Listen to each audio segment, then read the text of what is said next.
ओम ओम श्री गुरुभ्यो नमः। ओम मातृशक्तये नमः।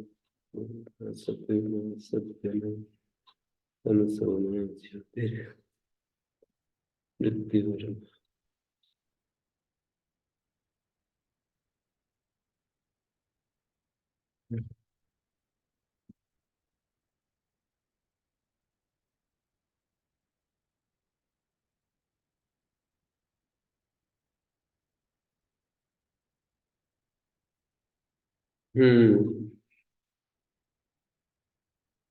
सर्वत्र लोहितादिक्तन्ते कतन्तेभ्य।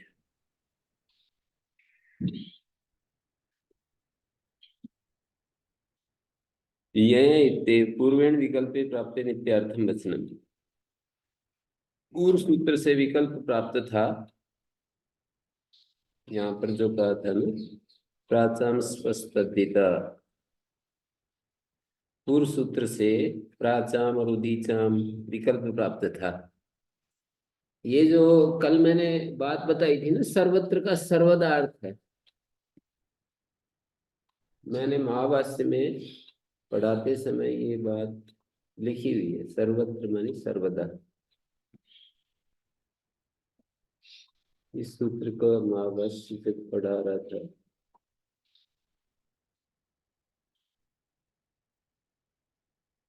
तो उसमें मेरे को ध्यान गया,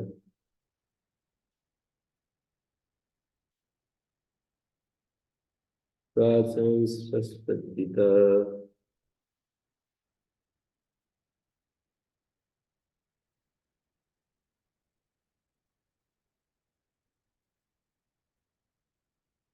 तद्धित गा गया ही नहीं।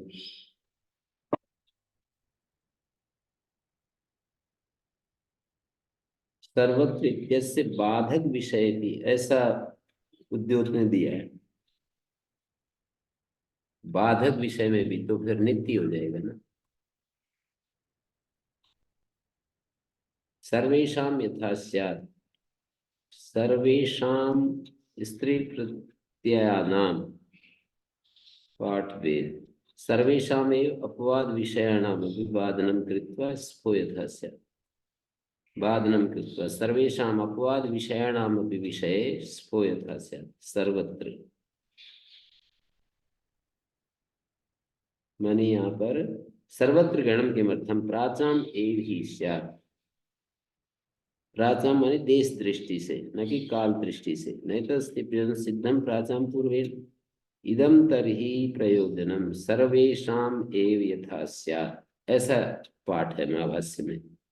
सर्वेषाम एव का मतलब है अपवाद विषयाणाम अपि। अपवाद विषय का मतलब जैसे आवट्यात से सूत्र है ना। प्राचाम में ग्रहण का विकल्प आता है। हम्म प्राचाम में ग्रहण विकल्प दे रखा है, तो सर्वत्र का ग्रहण इसमें की मनाही कर दिया था। पूर्व विकल्प प्राप्त नित्यार्थम वचनम। हम्म मतलब सर्वत्र इत्यस्य बाधक विषय भी प्राचाम मते स्फो यथा स्यात्। परत्वाधि चाप प्राप्नोति, बाधक विषय में भी प्राचाम मते स्फो यथा स्यात्। ऐसे हो गया।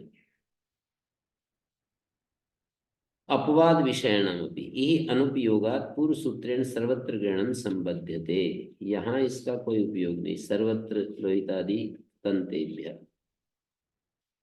येन आवट्यायनीति प्राचाम स्फसिद्धो भवति, अन्यथा आवट्याच्चैति चाप उदीचाम सावकाशा परत्वात् प्राचाम स्फं बाधेत। ऐसे दे रहे हैं। सर्वत्र का कहाँ उपयोग दिए?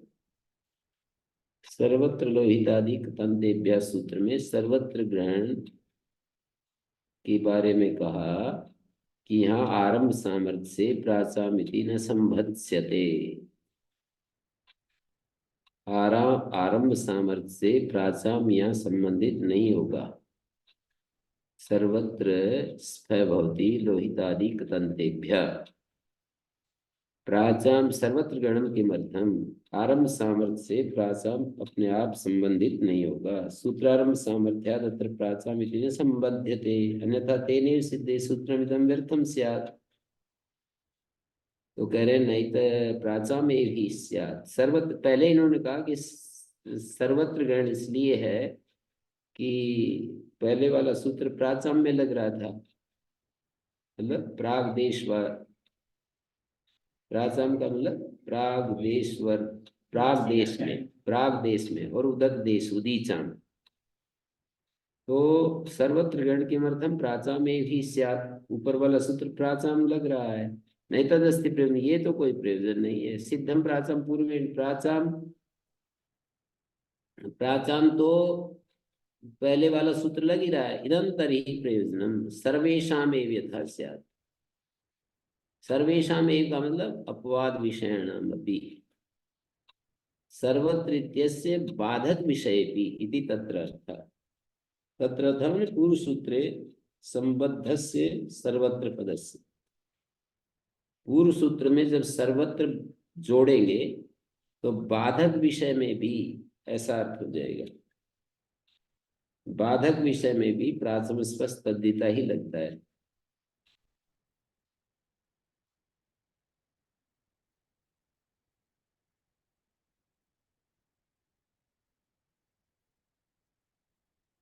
तो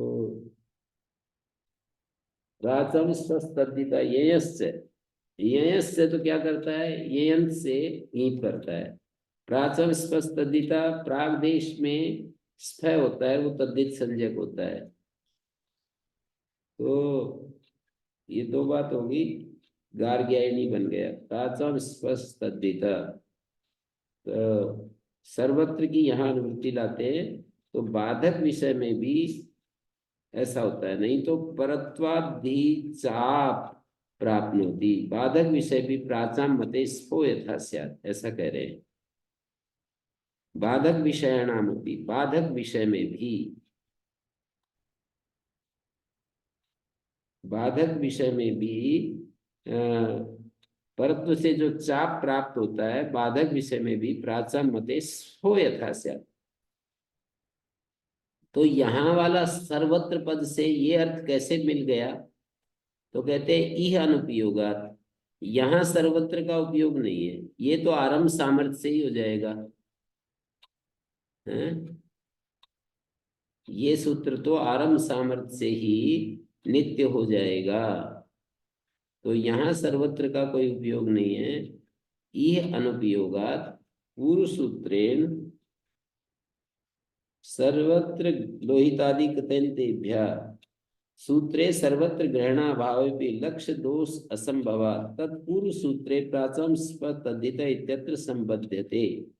मतलब लोहितादि कथन्तेभ्यः सूत्र में सर्वत्र ग्रहण के अभाव में भी कोई दोष नहीं आएगा। तथा च येयन्तात् आवट्य शब्दात् परत्वात् प्राप्तमपि चापम बाधित्वा स्फ एव भवति, सर्वत्र पद संबंधाभावे ही चापा स्फो बाध्येत।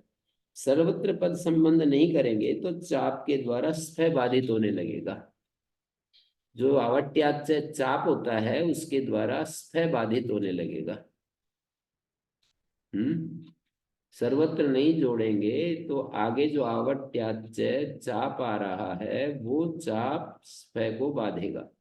और सर्वत्र कहने से बाधक विषय में भी, अर्थात आवट्याच जो बाधता है उसको भी ये बाधेगा। बाधक विषय में भी ये परत्वाद्धि चाप प्राप्नोति, बाधक विषय भी प्राचाम मते स्फो यथा स्यात्। अत्रत्य सर्वत्र ग्रहणेन कथम तद्लाभो, यहाँ के सर्वत्र पद से ये कैसे लाभ हो गया, तो बोले सर्वत्र इत्यस्य बाधक विषय भी, सर्वत्र पद से ये निकलेगा कि बाधक विषय में भी, ये विकल्प करें, बाधक विषय में भी ये सूत्र नित्य कार्य करे। तो सूत्र नीति कार्य का मतलब प्राचाम मत में ही तो सफा करे। प्राचाम मत में ही दिक्कत हो रही थी, हाँ, प्राचाम मत में ही दिक्कत हो रही थी। प्राचाम मत में परत्व से आवट्याच प्राप्त हो रहा था। प्राचाम मत में नहीं, सामान्य रूप से ही वो प्राप्त हो रहा था इसी के रूप में। आवट्याच जो चाप है उदीचाम में सावकाश था, फिर परत्व से प्राचाम स्फ को बांधने लगता। वही तो सभी के मत में चाप ही होता अगर। हाँ, माने क्यों होता, उदीचाम मत में वो सावकाश है और प्राचाम मत में स्फ सावकाश है। हाँ, मतलब दोनों को पहले सावकाश दिखाना पड़ेगा कि उदीच मत में उदीच यहाँ पर उदीचाम जो है, उदीच देश बात चाहिए, उदीच देश और प्राग देश।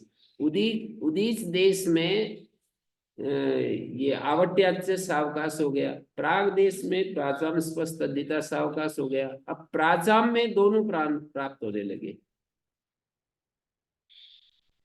प्राग देश में प्राचाम स्पष्ट तद्धिता सावकाश है, उतक देश में आवट्याच से सावकाश है, वहां पर हमने उसको उदीच देश में लगा दिया। अब प्राग देश में आवट्य शब्द से दोनों प्राप्त होने लगे ना, तो परत्व से आवट्याच्य ही प्राप्त था, तो उस बाधक विषय में भी सर्वत्र ग्रहण से प्राचाम स्पष्ट तद्धिता को बलवान बना दिया, ऐसे कह रहे हैं।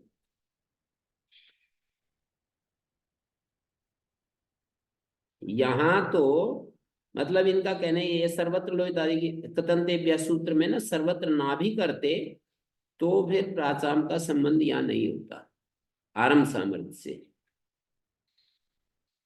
ऐसे भाष्यकार ने बात उठाई कि सर्वत्र ग्रहणम के मर्दम बोले प्राचाम भी स्यात्, सर्वत्र नहीं कहते तो प्राचाम यहाँ आ जाता, तो फिर क्या दूसरा व्यक्ति ने मतलब इस प्राचाम स्यात् का इसका उत्तर दिया कि नहीं, तदस्ते प्रयोजन, ये प्रयोजन आपने नहीं ठीक नहीं दिया, सिद्धम प्राचाम पूर्वेण। यदि हम सर्वत्र नहीं कहते तो प्राचाम की अनुवृत्ति आ जाती, तो बोले नहीं, आरंभ सामर्थ्य से अनुवृत्ति नहीं आती, ये सूत्र आरंभ सामर्थ्य से प्राचाम से अतिरिक्त विषय में ही करता।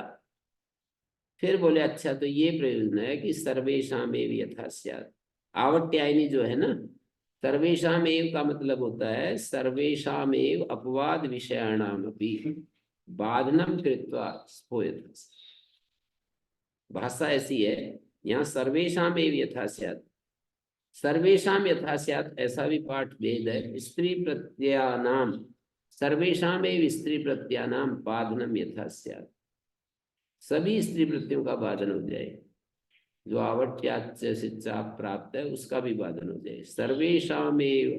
सर्वेशामेव अपवाद विषयाणाम अपि बाधनम कृत्वा स्फोयते, ये सर्वत्र ग्रहण का प्रयोजन दे दिया। और इस पर प्रदीप ने भी कहा आरंभ सामर्थ्य प्राचामित न संबंध से सर्वेशामिति अपवाद विषयाणामपि इह अनुपयोगात् पूर्व सूत्रे सर्वत्र ग्रहणम संबध्यते तेन आवट्यायनी प्राचाम स्पसिद्धो भवति। आवट्यायनी में प्राचाम, अन्यथा आवट्याच्च चा उदीचाम सावकाश परत्वात् स्फं बाधे, परत्व से स्फ को बांध लेता आवट्याच्च। अब सर्वत्र ग्रहण करने से ये प्राचाम सर्वत्र ग्रहण करने से सर्वत्र हो गया, अर्थात बाधक विषय में भी हो गया, जो आवट्याच्य चाप बाधक था उस विषय में भी स्फ कर दिया।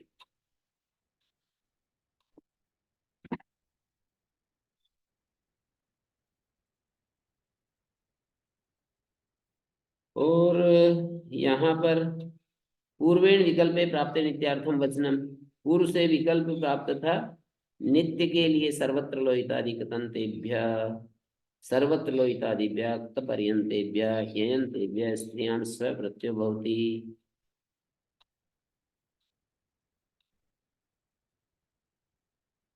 कत् शब्द स्वतंत्रम यत् प्रातिपदिकम तद अवधित्वेन परिक्रियते। कत् पर्यंत, कपि शब्दात् परः कपि कत इति, कपि को अलग पढ़ना चाहिए, कपि शब्दात् परः कपि कत इति न प्रातिपदिक अवयवः कुरु कत इति। एक उस गण में आप देखिए एक बार निकाल करके, गर्गादि गण निकालिए, इसी इसी पुस्तक में गर्गादि गण में ना, कण्वादि गण में, कण्वादि गोस्त्रे 4 2 111 में निकालिए।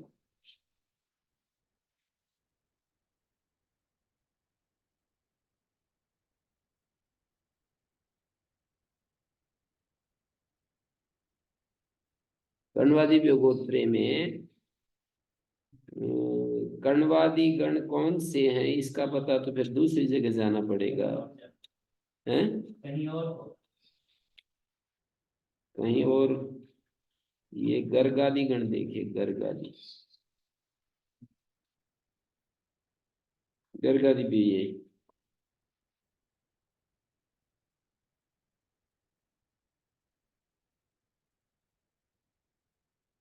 आप निकालिए 105 चौथे अध्याय के पहले पाद का ये गण निकालिए, इससे स्पष्ट हो जाएगा आपको।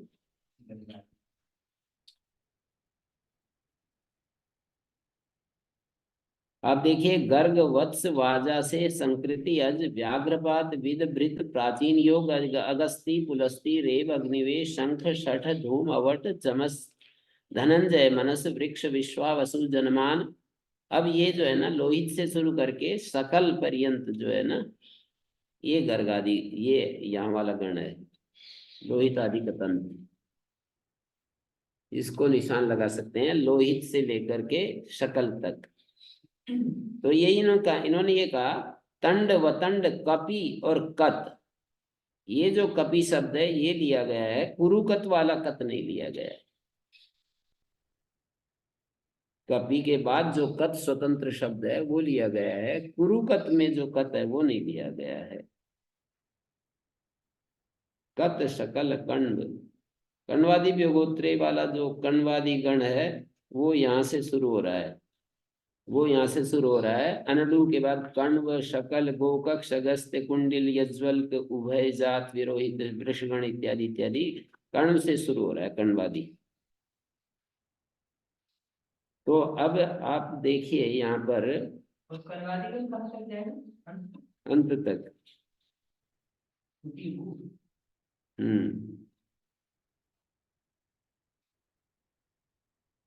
कण्वादि गण भी इसी में है, लोहितादि कतंत भी इसी में है, और गर्गादि तो है ही सब के लिए। अब यहाँ पर एक बात देखिए, कत शब्द स्वतंत्रम यद प्रातिपदम तद अवधित्यन गृह्यते। कतंत में जो कत शब्द है स्वतंत्र मैंने जो दिखाया, कपि कत कत, ना कि प्रातिपदिक का अवय कुरुकत, वो नहीं लिया गया है। कपि के बाद जो कत है, कपि को भी एक सिर रेखा में नहीं लिखना चाहिए। लोहित्यायनी, फ प्रत्यय हो गया, फ को आयन होकर सिद्ध गोरा से गीस, लोहितायनी सांसित्यायनी बाभ्रव्यायनी। अब ये श्लोक में पढ़ा है, कण्वात्तु शकला पूर्वा कताद उत्तर इष्यते पूर्वोत्तरौ पूर्वोत्तरौ तदंतादि स्फाणौ तत्र प्रयोजनम। कहते हैं कण्वात्तु शकला पूर्वा। अब इस गण को सामने रखो, कण्वादि न, ये गर्गादि ये जो है ना, इसको सामने रखिए। कण्वात्तु शकला पूर्व कताद उत्तरिष्यते, माने अब यहाँ पर 3 शब्द लिखिए, कत शकल कण्व, ऐसे लिखिए आप। 3 शब्द लिखिए, कत, कताद उत्तरिष्यते जो श्लोक लिखा हुआ है इसके ऊपर कोई जगह हो लिखने की तो लिखिए कत शकल कण्व।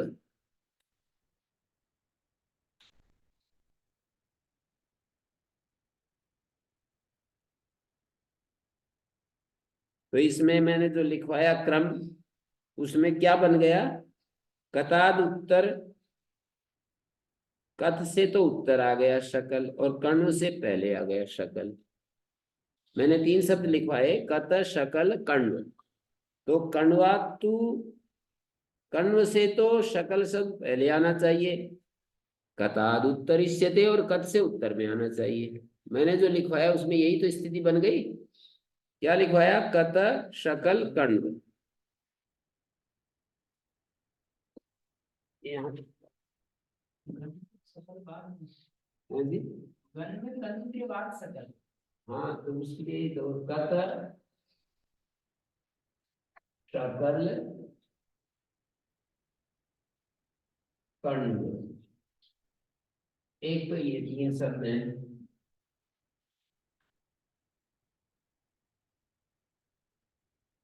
पूर्वोत्तर तदंतादि, यहाँ पर तत् शब्द माने सकल शब्द, तत् को अंडरलाइन करके शकल लिख सकते हैं।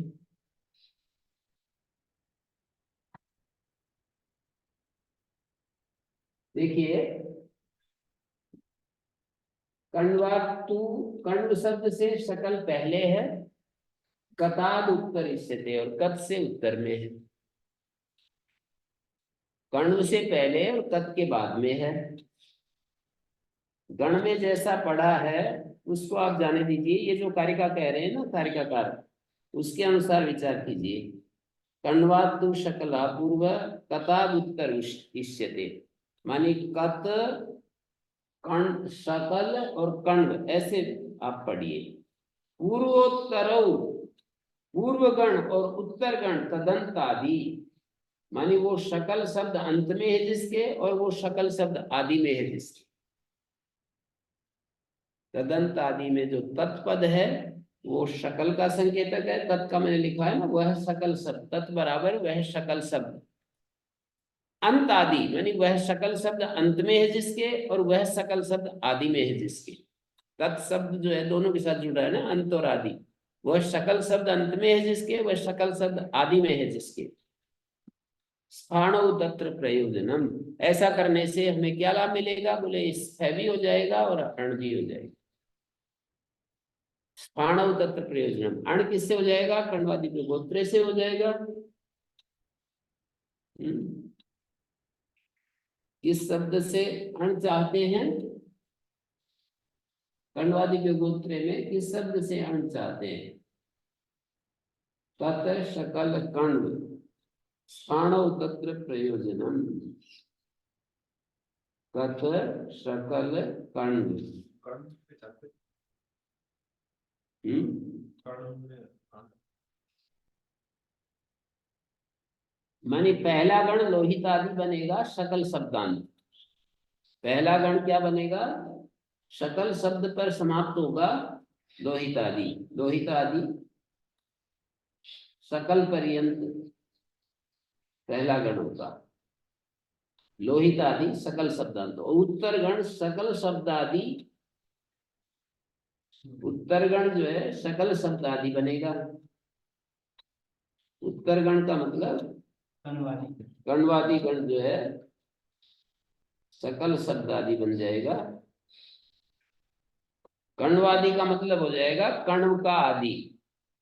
तो जब हम ये रखेंगे क्रम कतल कत शकल और कण्व, तो षष्ठीतम तत्पुरुष समास में तो कण्व का आदि शकल आएगा। इस क्रम में देखिए, षष्ठी तत्पुरुष करेंगे तो शकल आएगा और बहुब्री करेंगे तो वो आगे वाले आएंगे। और बहुब्री और षष्ठी तत्पुरुष का फिर एक शेष कर दिया, तो दोनों आ जाएंगे, दोनों आ जाएंगे।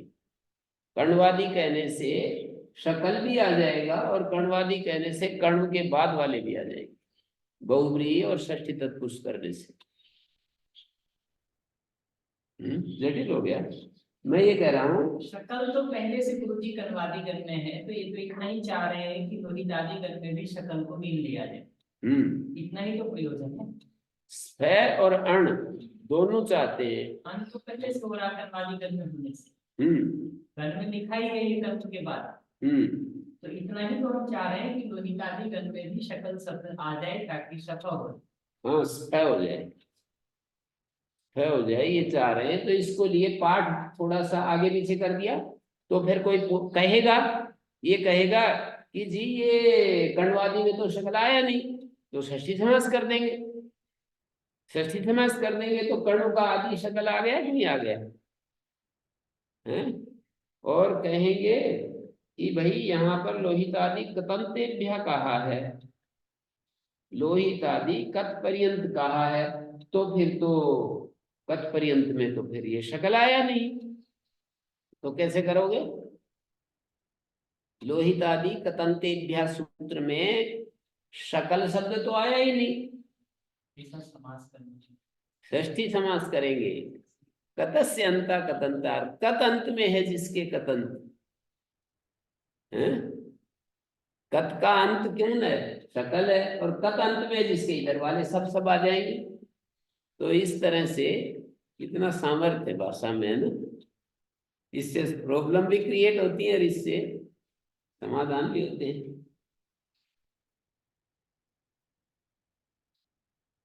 पहला गण तो लोहित आदि सकल शब्दांत हो जाएगा। लोहित आदि सकल शब्दांत कैसे हो जाएगा? कतंत कह रहे हैं तो शकलांत कैसे हो जाएगा? लोहित आदि कतंतेभ्य कह रहे हैं तो शकल पर्यंत कैसे पहुंचेंगे बताओ? षष्ठी समास से पहुंचेंगे। कतस्यंत कतंता। और पूर्वगण लोहित आदि सकल शब्दांत तो बोलती है, और उत्तरगण सकल शब्दादि, उत्तरगण सकल शब्दादि हो जाएगा। उत्तरगण मानी कण्वादि सकल शब्दादि कैसे हो जाएगा? उसमें भी षष्ठी समास करेंगे। कण्वस्य आदि कण्वादि, और वह कण्व आदि में जिसके वैसा समास बहुब्री भी करेंगे, और बहुब्री और षष्ठी तत्पुरुष का फिर एक शेष कर लेंगे।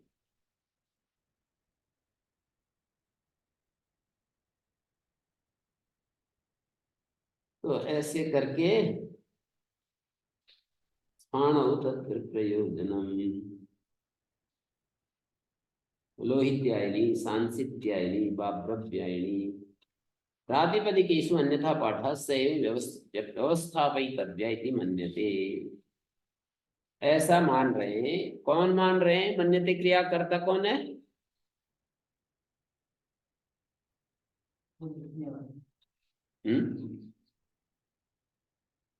मन्यते क्रिया कर्ता कौन है? नहीं, ये जो कण्वार तो शकला पूर्वा, ये जो श्लोक वार्तिककार जो है ना, उसको कह रहे हैं कि वो ऐसा मान रहे हैं। प्रातिपदिकेषु अन्यथा पाठा, प्रातिपदिक में जो पाठ है वो थोड़ा आगे पीछे है, उसको ऐसे कर लेना चाहिए। एवं व्यवस्थापयितव्य, उसको ऐसे व्यवस्थापित करना चाहिए। कथन्तेभ्य इति बहुव्रीहि तत्पुरुषयोर एक शेषः। स्पष्ट हो गया ना? जो मैंने पहले बता दिया था वो काशिकाकार कह रहे हैं कथन्तेभ्य में बहुव्रीहि और तत्पुरुष का एक शेष है। देखिए, कत का अंत और कत अंत में जिसके बहुव्रीहि तत्पुरुष का एक शेष हो गया, और कण्वादिभ्यों में भी बहुव्रीहि वो वैसा ही बिल्कुल। तथा कण्वादिभ्यो गोत्रे थी, वहां भी बहुव्रीहि और षष्ठी तत्पुरुष का एक शेष, बहुव्रीहि और तत्पुरुष का एक शेष है। तत्र तत्पुरुष वृत्तिया संगृहीतो मध्यपाती सकल शब्दों। देखिए, तत्पुरुष वृत्ति से जो मध्यपाती सकल शब्द है ना, कण्व का आदि और कत का अंत, इधर देखिए, कत का अंत और कण्व का आदि, तत्पुरुष वृत्ति से मध्यपाती सकल शब्द ययंत प्रत्यय द्वयम अभी प्रतिपद्यते। शकल शब्द दोनों प्रत्ययों को प्राप्त हो जाता है। शाकल्यायनी, साकल्य से वे छात्रा शाकला, शाकल्य से इमे छात्रा, यहाँ पर शाकला कैसे बना? आपत्य से तद्धिते नाती से ये लोप हो गया। प्रत्यय द्वयम अभी का मतलब क्या हुआ? स्थ और अण। अण कण्वादिभ्यो गोत्रे से है और स्फ जो है इसी से है, लोहितादि कतन्तेभ्य। ये समास और भी एक जगह आप लोगों को पहले अध्याय के तीसरे पाद में कहीं आया है, बता सकते? बहुव्रीहि और षष्ठी तत्पुरुष समास का एक शेष करके और फिर ऐसा हो जाता है जैसे यहाँ बताया तरीका। हाँ जी, काशीराम जी बताओ बताओ। हैं?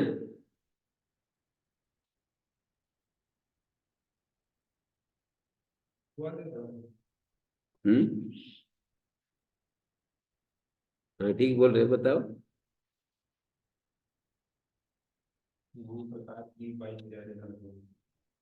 भूवादयों में वादया पद में, भू में नहीं, वादया पद में वा के आदि जितनी भी भू से लेकर के वा इत्यस्य आदयः सारी धातुएं आ जाएंगी, और वा आदि में जिसके वा के अंत में सारी धातु आ जाएंगी। वादयस्य वादयस्य इति वादय। वा के आदि जब हम व्यवस्थावाची आदि शब्द को मानेंगे ना, तब ऐसा करना पड़ेगा। भू शब्द को प्रकारवाची मानेंगे, भू जैसी वा इत्यादि, तो कहेंगे वाह इत्यादि, तो फिर वाह के बाद वाली आएंगी, वाह के पहले वाली कैसे आएंगी? बोले षष्ठी तत्पुरुष से आएंगी, और बाद वाली बहुव्रीहि से आएंगी। और दोनों का एक शेष कर गया, वादय आदि शब्द व्यवस्थावाची बनेगा, और भू के साथ आदि शब्द प्रकारवाची बनेगा। भू प्रकार वाली वादी धातुएं धातु संजक होती हैं, और दूसरे अर्थ में भू इत्यादया ये व्यवस्थावाची है, और वा आदि यहाँ आदि शब्द प्रकारवाची है। वा प्रकार वाली धातुएं धातु संजक होती है, तो क्रियावचनो धातु ये लक्षण घटित होगा। मतलब दो प्रकार का लक्षण है, क्रियावाची धातु होती है और भाववाची धातु होती है। उन दोनों को भूआदयों से ही सिद्ध करके दिखा। तो आगे मैं बढ़ रहा हूं, कौरव्य मांडुकाभ्याम से। कौरव्य और मांडुक शब्दों से स्त्रीलिंग में स्फय होता है। पूर्वादिभ्यो ने कृते ढक्च मंडुकात इति अणि च।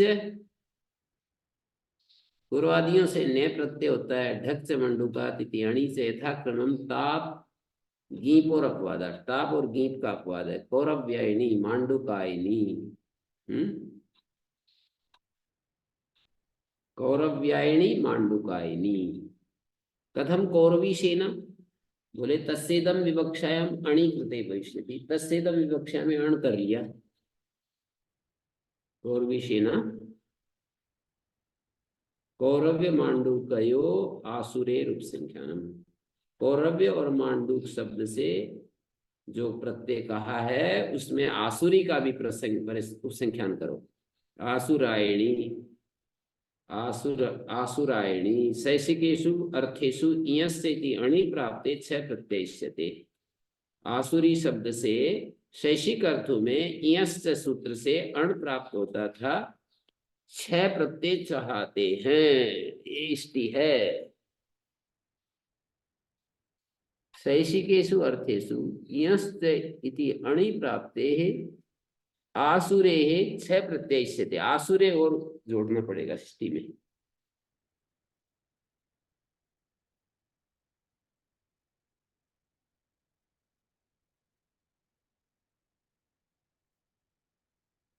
है नहीं इसमें, ये जोड़ना पड़ेगा जी। इष्टि जब हम लिखेंगे तो ऐसा है, शैषिकेषु अर्थेषु।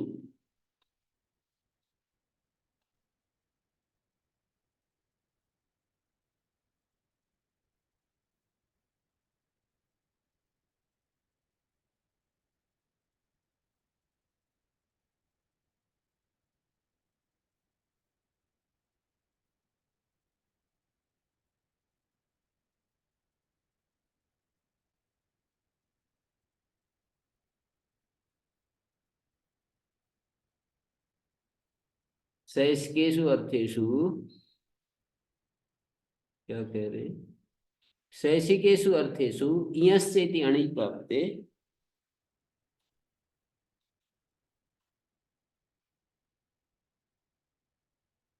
इयश्च इति अणि प्राप्ते।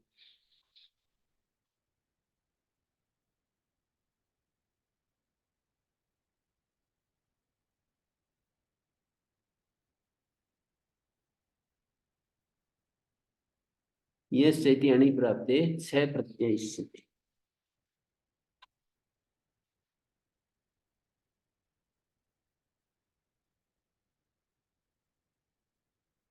आसुरे छह प्रत्ययिष्यते, ऐसा लिखना चाहिए।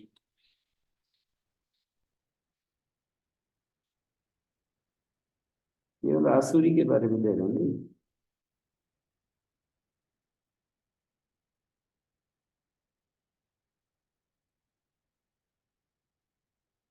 आसुरे है छह प्रत्यय।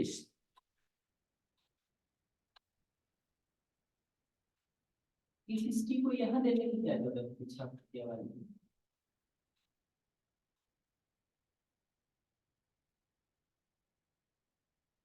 आसुरी से अण प्राप्त होगा ना, यस्य सूत्र से। वहीं पर देना चाहिए था यस्य।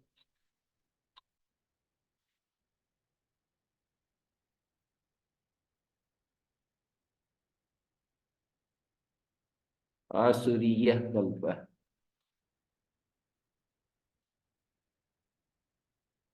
वहां भी दे रखा है क्या कहीं? देखो निकाल के यस सूत्र पर।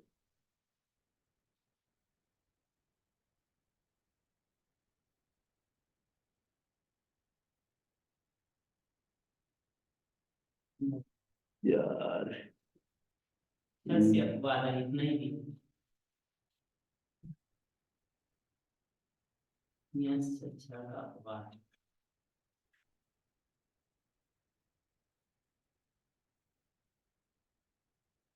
हम्म,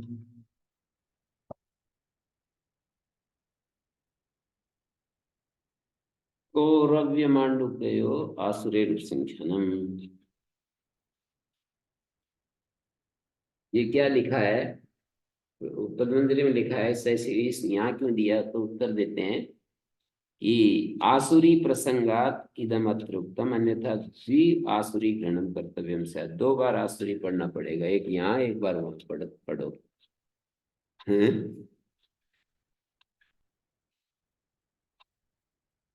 दो बार आसुरी को बचाने के लिए यही कह दिया, ये भी कर लो भाई। समझने में थोड़ी दिक्कत आएगी तो थोड़ा दिमाग बढ़ जाएगा। वैसी प्रथम कालकृत शरीर अवस्था यौवन आदि को वय कहते हैं। संस्कृत में वो मीमांसक जी कहा करते कि संस्कृत में जो उम्र बताने के लिए वय शब्द प्रयोग होता है, जैसे 5 साल का है, 20 साल का है, और पूरे जीवन की उम्र बताने के लिए आयु बोलते हैं। वय और आयु में ये भेद है। शरीर की जो है ना, कालकृत शरीर अवस्था यौवन आदि वय कहलाती है, और पूरा जीवन जो है ना, उसको आयु कहते हैं। प्रथमे वयसी यत प्रातिपदिकम श्रुत्या वर्तते। श्रुति से प्रथम वय में वर्तमान होना चाहिए, श्रवण से ही, ये नहीं कि संबंध से। उससे स्त्रीलिंग में की प्रत्यय होता है, कुमारी किशोरी भरकरी। प्रथमे इति किम स्थविरा वृद्धा अतः इत्येव शिशु, ये उकारांत है। वैसी अचर्मे इति वक्तव्यम। वैसी जो है अवस्था को बताने के लिए, अचर्मे का मतलब है अंतिम अवस्था को छोड़कर। वधूटी चिरंटी द्वितीय वयो वचन वेते, ये द्वितीय वयोवाची है। वधूटी चिरंटी प्राप्त यौवना स्त्री अभिधीयते। कदम कन्या, कन्या या कनीन से ज्ञापता। उत्तानशय लोहित पादिका, ये कैसे यहाँ पर गीत नहीं हो रहा? छोटी बच्ची के लिए कह रहे हैं ये। उत्ताना सेते, ऊपर को मुख करके सो रही है। लोहित पादिका, लाल पैर, पैर हैं, छोटे बच्चे के लाल पैर होते हैं। तो लोहित पादिका में क्यों हो गया? नैता न एता वया श्रुतया, ये वया श्रुति वाले नहीं। न एता वया श्रुतया।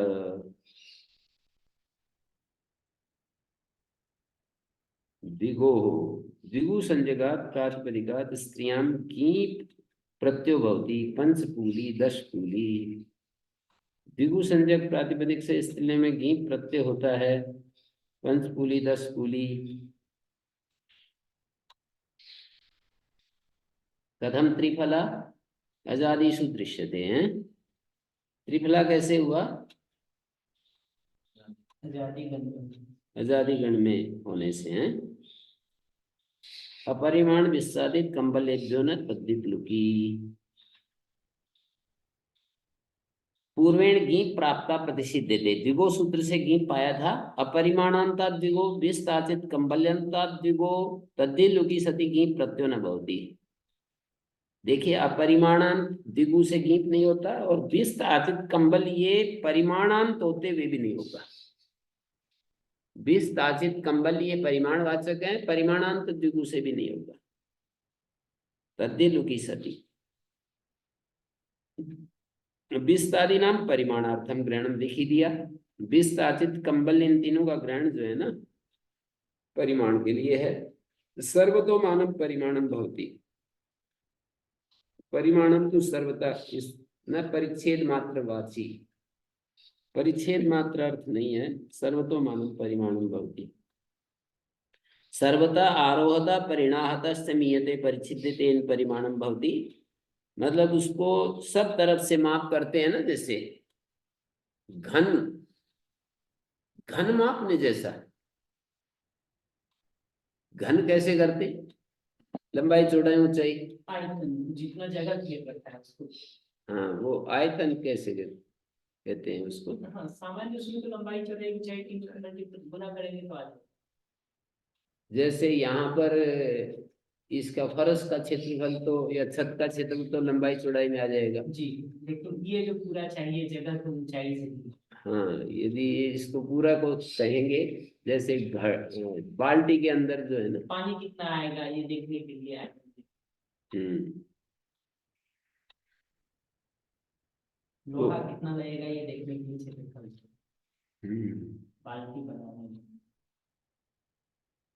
तो सर्वतोमानम परिमाणम, इसको सर्वतोमानम परिमाणम कहते हैं। अपरिमाणांता तावत पंच भी अश्वई क्रीता पंचाश्वा। देखिए यहाँ अपरिमाणांत विभु है, 5 अश्वों से खरीदी गई कोई हथिनी,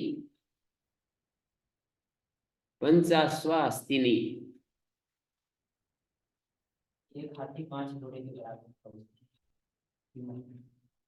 हाँ मैं कल्पना कर रहा हूँ कि हाथी आएगा, 5 अश्वा में 2 तो क्या आएगा। पंच भी अश्व ही क्रीता पंचाश्वा दशाश्वा। काल संख्या से न परिमाणम, कालवाची शब्द और संख्यावाची को परिमाण से बाहर कर रखा है, तो द्विवर्षा त्रिवर्षा द्वाभ्याम द्विवर्षा का मतलब हो जाएगा, काल संख्या में वो परिमाण नहीं आता ना, आरोहण परिणाहन ये सब नहीं होगा ना, काल संख्या इसलिए प्रमाण परिमाण से अलग गिनते हैं। कालः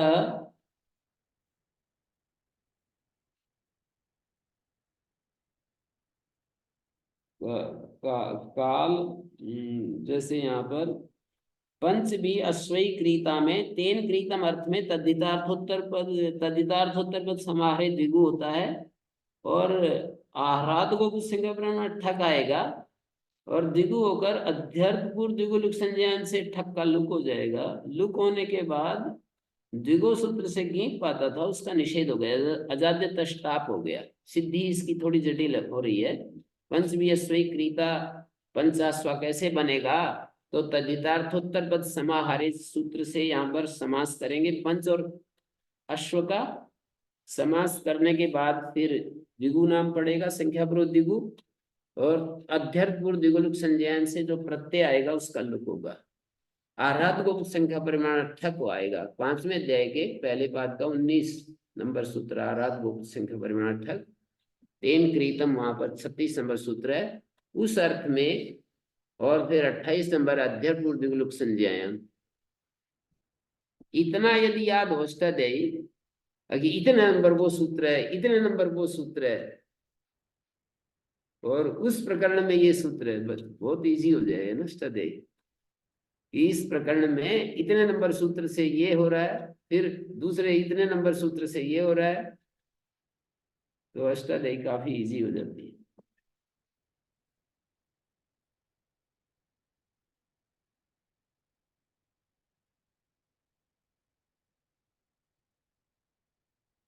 द्विवर्षा त्रिवर्षा में क्या हुआ, काला संख्या से न परिमाणम, द्विवर्षा त्रिवर्षा,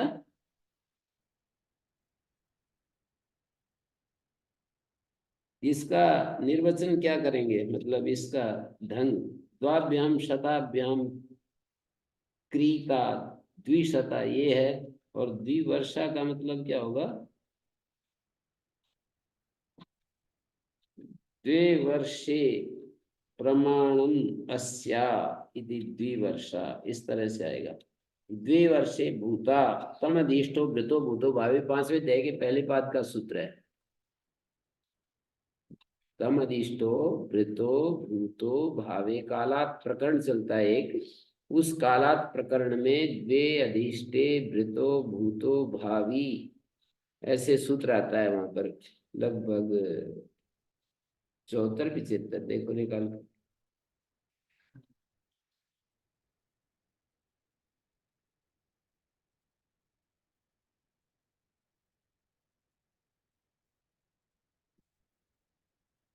इधर धीरे धीरे अष्टाध्यायी कैसे खुल रही है। हाँ 79 5 1 79 है। एकादश सूत्र का अंतर। तो तम अधिष्टो वृद्धो कालात की अनुमति, वो कालात प्रकरण है। कालवाची से द्वितीय समर्थ से, तम मानी द्वितीय समर्थ से अधिष्ट भृत भूत भावी इन चार अर्थों में प्रत्यय होता है। और कौन सा प्रत्यय होता है? तो 18 नंबर सूत्र है इसी पाद का, प्रागवतेश ठय होता है। और ठय होकर के वहां पर एक सूत्र है चित्तवती नित्यम, वर्षा लुक, पाक्षिक लुक हो जाता है। ठक का नहीं, ठय का तम अधिष्टो वृद्धो भवदो भावी वीत, जो ठय था उसका वर्षा लुक जी। ठीक है।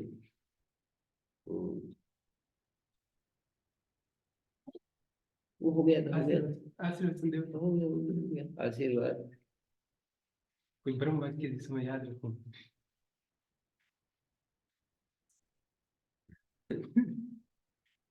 ब्रह्म वाक्य तो यही है कि जो मिला है उसका सदुपयोग, जो जानते हैं उसका अनादर ना हो, जो आप जानते हैं उसका अनादर ना हो, और जो मानते हैं उसमें संशय ना हो। संशय रहित रहो। जो मानते हो वो संशय रहित रहो, और जो करते हो वो अधिक से अधिक उसका दूसरों का भला हो, और जो जानते हो उसका अनादर ना हो। अब पूर्व पक्ष में आप कहनी होगी, आपके अनुसार पूर्व पक्ष करने की। ठीक है, ठीक है, 10:30 बजे है। चलो।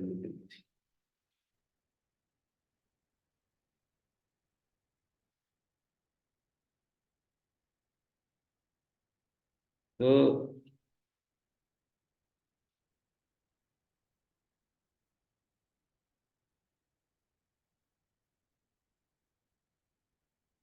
कैसे भूखे होते हैं लोग हैं,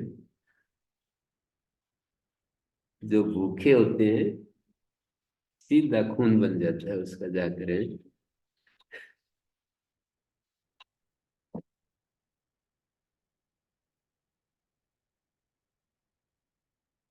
तो आगे देखिए यहाँ पर क्या कहा, द्विविस्ता त्रिविस्ता द्व्याचिता त्रयाचिता द्विकंबल्या त्रिकंबल्या।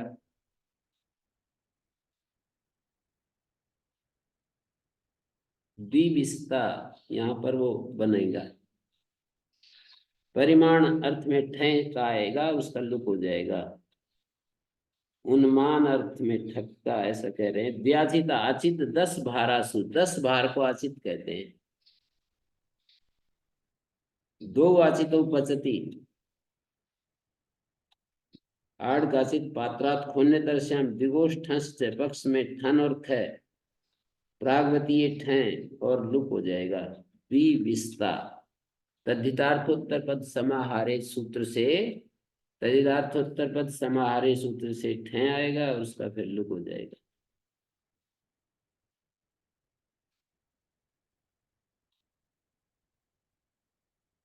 गौ विशतो पसती, विस्त भी एक परिमाण का नाम है। संभवती अवहरती पचती, इससे आरी ठकाया, उसका पूर्वत लुक हो गया। दो आचित उपस्थिति द्व्याचिता, 8 गाचित पात्रात खोन्य दर्श्याम द्विगोष्ठस्येति ठन, तस्य पूर्वत लुक। द्वाभ्याम कंबल्याभ्याम क्रीता द्विकंबल्या, तेन क्रीतम ठक। द्विकंबल्या 2 कंबल्य से खरीद गई कोई चीज। द्वाभ्याम कंबल्याभ्याम क्रीता, कंबल्य कम 5वें अध्याय के पहले पाद का तीसरा सूत्र है क्या वो? कंबलात से संजय 5 1 3 नंबर सूत्र देखो। 3 है 4 है क्या है 5 है 3 ही है। कंबलात संजय यद प्रत्यय होगा तो कंबल्य बन जाएगा। और कंबल्य जो है संज्ञा है, और उससे फिर क्रीत, द्वाभ्याम कंबल्याभ्याम क्रीता, तेन क्रीतम अर्थ में, क्रीत अर्थ में ठकाया, उसका अध्यर्थ गुरुदुग्लुक संज्ञान से लुक हो गया। एक चौथे अध्याय के पहले पाद में लुक होता है द्विगोर लुगन पत्ते, प्राग दिव्यतीय प्रत्यय का लुक होता है, प्राग दिव्यतीय, प्राग दिव्यतोहण होता है, उस प्राग दिव्यतीय का लुक होता है। और एक पांचवें अध्याय के पहले पाद में अध्यर्थ पूर्व द्विगोर लुक संज्ञा होता है, आहरीय प्रत्यय, अध्यर्थ पूर्व द्विगोर लुक संज्ञा, आहरीय अर्थ में जो प्रत्यय आता है उसका लुक होता है। ये सारे प्रकरण है ना, जैसे आहरीय प्रकरण है, प्राग दिव्यतीय प्रकरण है,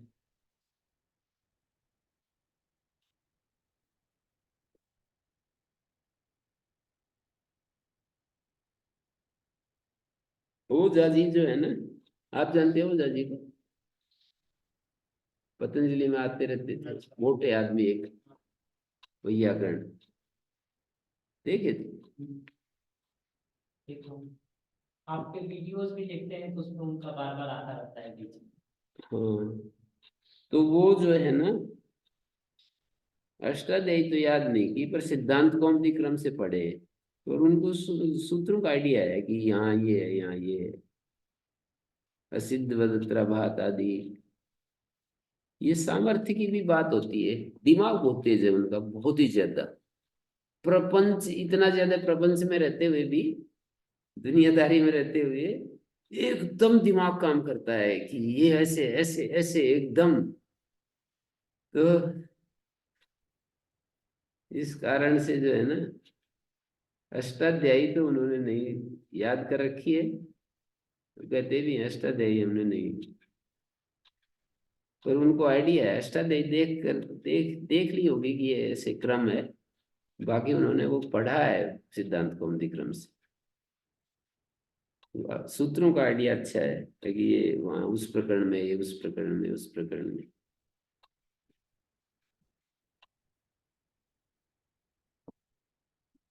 तो देखिए यहाँ पर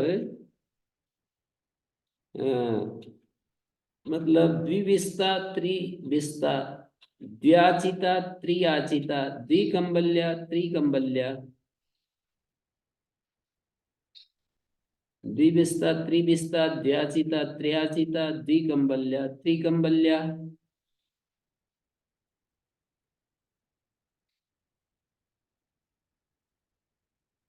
द्वाभ्याम शताभ्याम क्रीता, पणपाद मास शताद्यत, नित्य यति प्राप्ते शाणाद्वा शताच्चेति वक्तव्यम, संख्याति से दंताय का नीति कन, तस्य अध्यर्थ संजयन से लुप हो गया, अध्यर्थ पूर्व द्विगोर लुप संज्ञान से लुप हो जाएगा।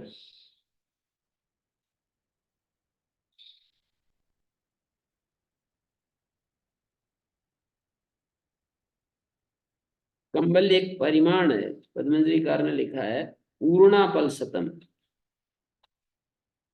पल शतम, 100 पल का ऊन, 100 पल ऊन को कंबल्य कहते हैं। और है पल का परिमाण हमने देखा था ना, पल कितना होता है, पल उसमें देखा था ना, आप उस दिन बता रहे थे।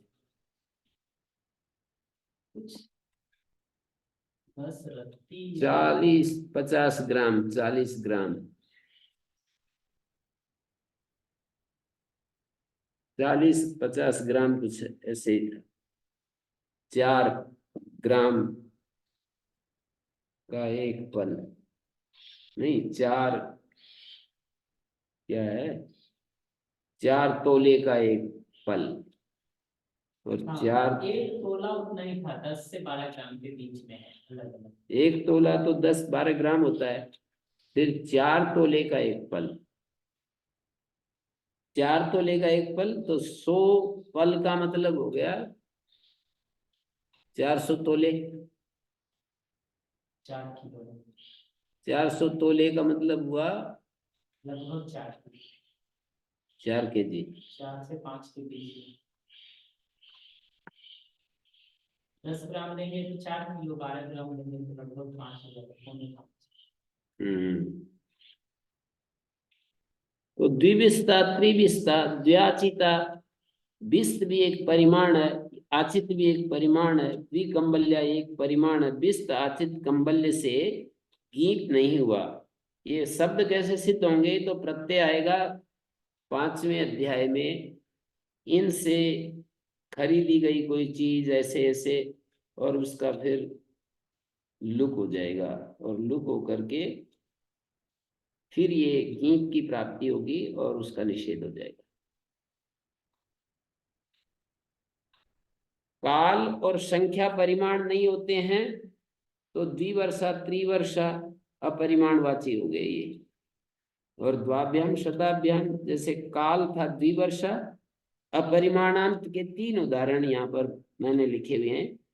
एक संख्या पंचवियस्वई क्रीता, एक संख्या, द्विवर्षा त्रिवर्षा पर 2 संख्या लिखी है, द्वाभ्याम शताभ्याम क्रीता यहाँ पर 3 संख्या लिखी है।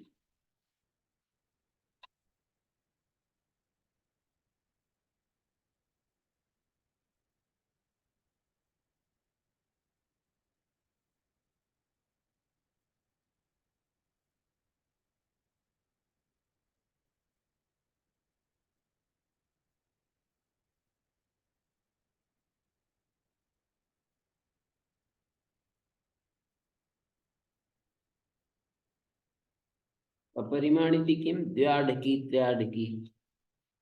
अपरिमाण क्यों कहा? तो बोले द्व्याढकी त्र्याढकी में ये परिमाणवाचक हो गया।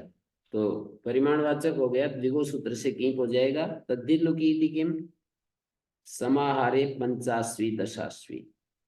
समाहार अर्थ में 50वीं दशाश्वी ऐसा बन जाएगा। 5 अश्वों का समाहार, 10 अश्वों का समाहार।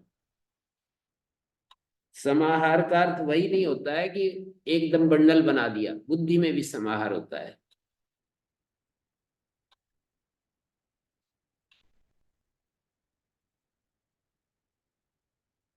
भाष्यकार ने इस पर विचार किया है, कहीं कहीं अपना सुझाव भी दे देते हैं कि ऐसा भी कर सकते थे पाणिनि, जैसे आप लोग कहते हो कि ऐसा भी कर सकते थे।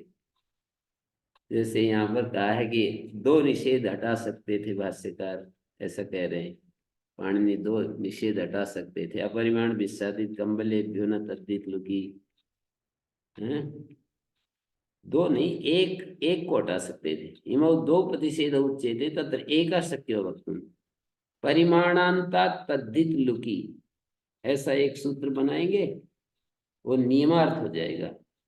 परिमाणांता दे तद्धित लुकी गीम भवति तेन द्व्याढकी इत्यादि भविष्यति, और 50वां इत्यादि में नहीं होगा। यदि हम ऐसा सूत्र बना दें, परिमाणात द्विगु के बाद परिमाणात, द्विगु से गीप होता है और परिमाणांत द्विगु से गीप होता है, तो परिमाणांत से ही होता है। तो जो नियम होते हैं वो तो व्यावृत्ति फलक होते हैं ना, तो किन की व्यावृत्ति होगी? अपरिमाण की व्यावृत्ति हो जाएगी। परिमाणांता तद्धित लुकी, ऐसा सूत्र बना देंगे। परिमाणांता तद्धित लुकी, परिमाणांता देव तद्धित लुकी, तद्धित लुक होने पर यदि हो तो परिमाणांत से ही होगी हो, तो द्व्याढकी में तो हो जाएगा, 50वां में नहीं होगा। फिर विस्तारित कंबल का अलग फिर एक सूत्र बनाएंगे, विस्ताचित कंबलेभ्यो न, हैं? पर इसमें तो फिर दोष दास दे करके इन्होंने तो, पद्मजी कार ने तो कह दिया कि जैसे पाणिनि ने बना दिया उसी में भला है, हैं? विस्तारित कंबलेभ्यो न बनाओगे तो विपरीत भी नियम संभावित है। परिमाणांता तद्धित लुकी एव तत्र को दोषा परिमाणात समाहारे न स्यात् द्विकुड्वी पंचाढकी 50वां इत्यादि, तो व्यावर्तक अभावात् स्यादेव। वैसे यूं कह सकते थे कि ये विपरीत नियम को हटाने के लिए तो साक्षात एक पढ़ देते हैं, परिमाणांता देव तद्धित लुकी, ऐसा। कितना सब कर देंगे क्लास में, कहेंगे ये सूत्र छोटा है, हैं? ज्यादा पढ़ा हो जाएगा। सारे दाव पेच सीख लिए वैसे आप लोगों ने भी।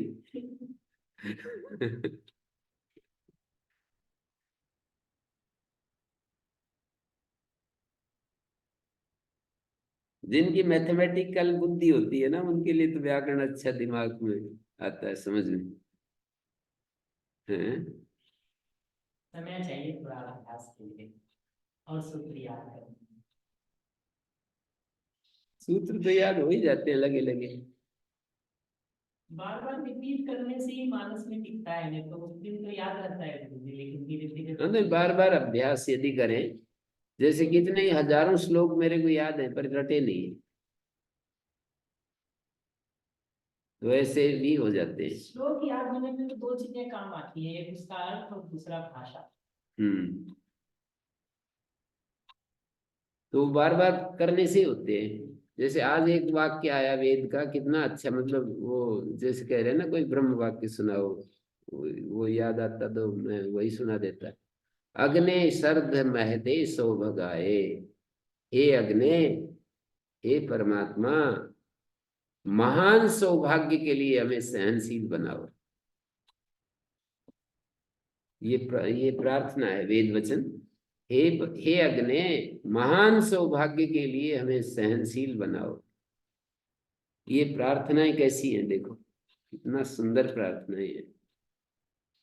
मतलब एकदम, कोई व्यक्ति जो प्रार्थना कर रहा है ना, वो इतना ज्यादा असहनशीलता से तंग आ गया है, इतना अधिक जो है ना परेशान हो गया है, कि वो कह रहा है कि हमें सहनशील बनाओ। बहुत ज्यादा, मतलब उसका वो हो रहा है, आग लग रही है अंदर, कि इस असहनशीलता ने मेरे को जला दिया है, किसी तरह से मेरे को सहनशील बनाओ। ऐसी प्रार्थनाएं सार्थक होती है, मुझे ऐसा लगता है। केवल उच्चारण करने से तो क्या होता है, पढ़ने से भी क्या होता है, ऐसे अंदर से जो है ना उस चीज की, मतलब ज्वाला धधक रही हो ना, कि मैं परेशान हो गया हूँ, मेरे को ये चीज चाहिए किसी भी तरह।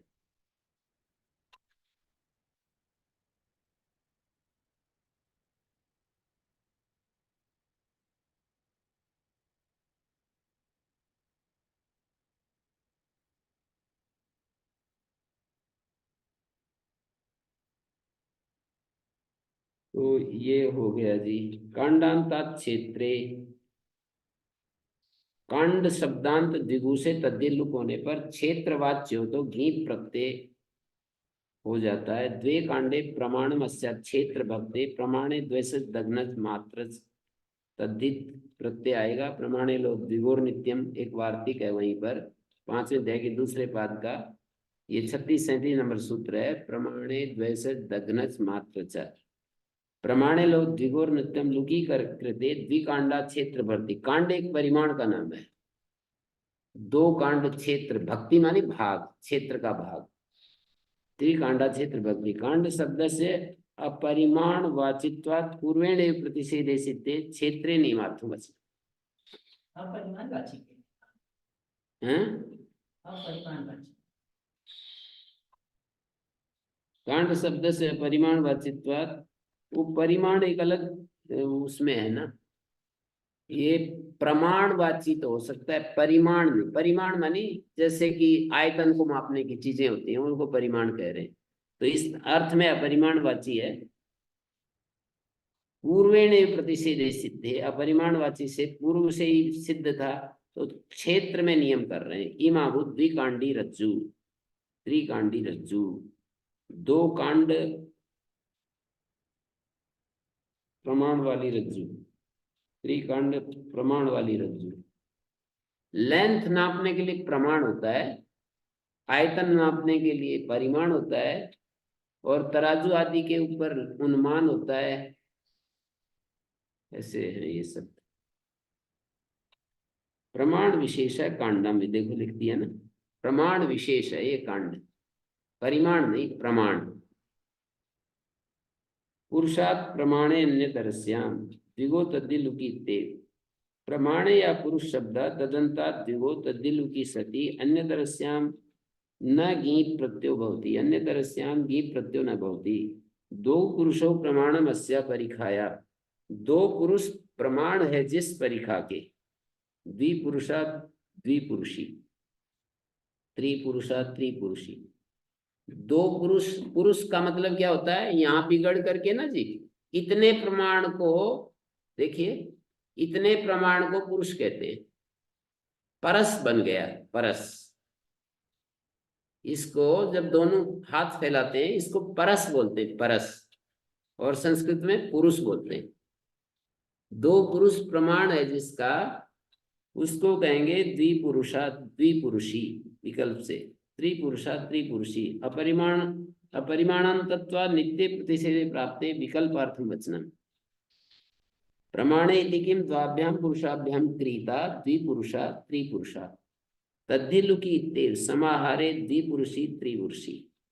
तद्धिलुकी की अनुवृत्ति आ रही है तो समाहार अर्थ में द्विपुरुषी त्रिपुरुषी ऐसा हो जाएगा।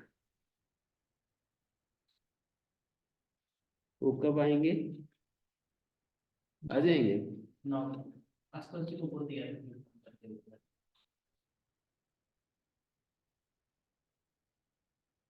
तो बहुव्रीहि रुद्सो गीस। ऊदस शब्दांत बहुव्रीहि से स्त्रीलिंग में गीस प्रत्यय होता है।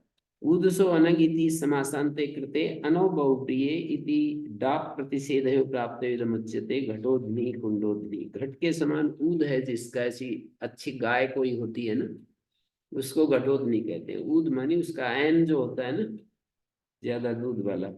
ऊद शब्दांत बहुव्रीहि स्त्रियां गीस प्रत्यय होती।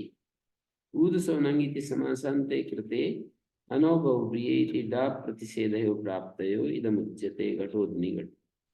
और बहुव्रीहि रीति के प्राप्ता ऊद है, प्राप्तोधा यहाँ पर नहीं होगा, कर्म तत्पुरुष समास है। तत्व संतस्या धातु दीर्घ हो गया।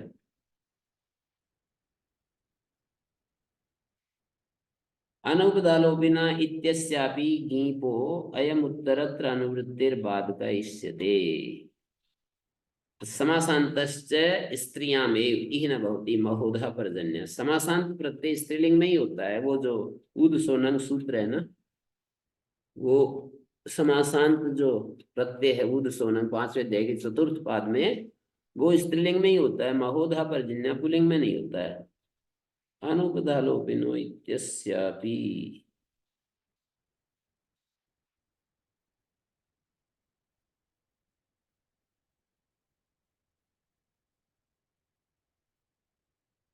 दिया नहीं क्या?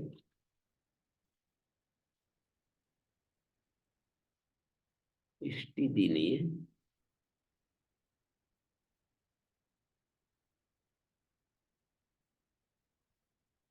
अनुपदालोपिनो इत्यस्यापि गीपो।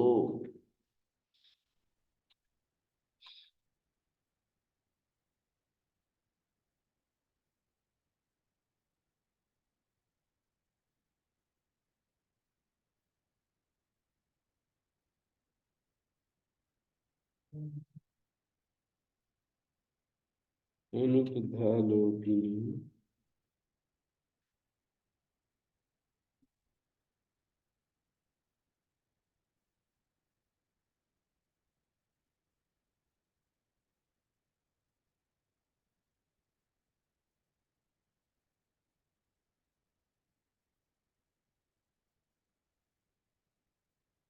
यस्यापि गीपो अयम उत्तरत्र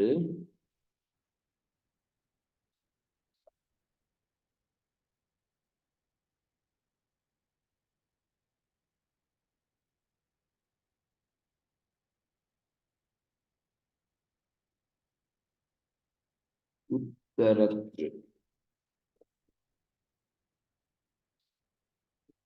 अनुवृत्तेर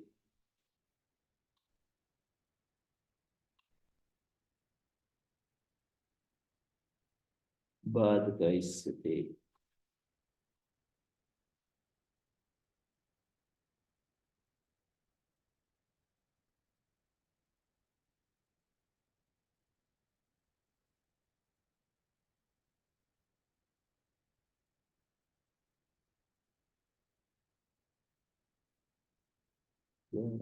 एक 25।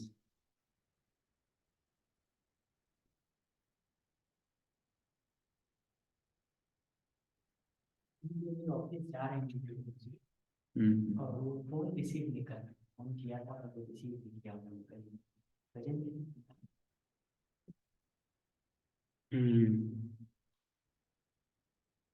अनुपदलोपन इत्यस्यापि ङीपो अयमुत्तरत्र अनुवृत्तेर्बाध गइष्यते समासान्तस्य स्त्रियामेव ईन भवति बहुधा पर्जन्य।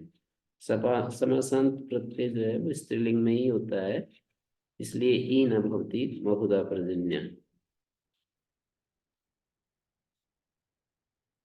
ओम शांति शांति शांति।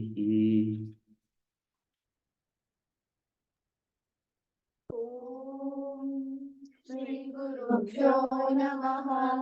अनुगृहीता स्मः।